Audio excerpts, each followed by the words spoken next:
Mom, can you come in here for a second? Of course, son. What's the problem? I'm having trouble with my math homework. Well, which question do you need help with? Let's see here. Billy has 12 apples and he gives away 5. How many apples does he have now? Oh, sweetie, that's easy. What's 12 minus 5?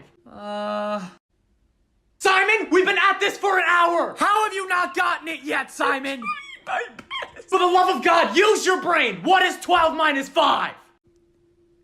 3. Stupid! How on earth did you be this dumb? Oh, do you want to go to Kumon again? Do you?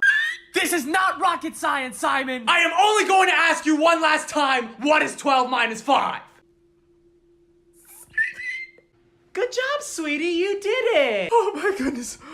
I think my work here is done. There's more problems I need help with, Mom. Oh, really? How many more problems are there? 44?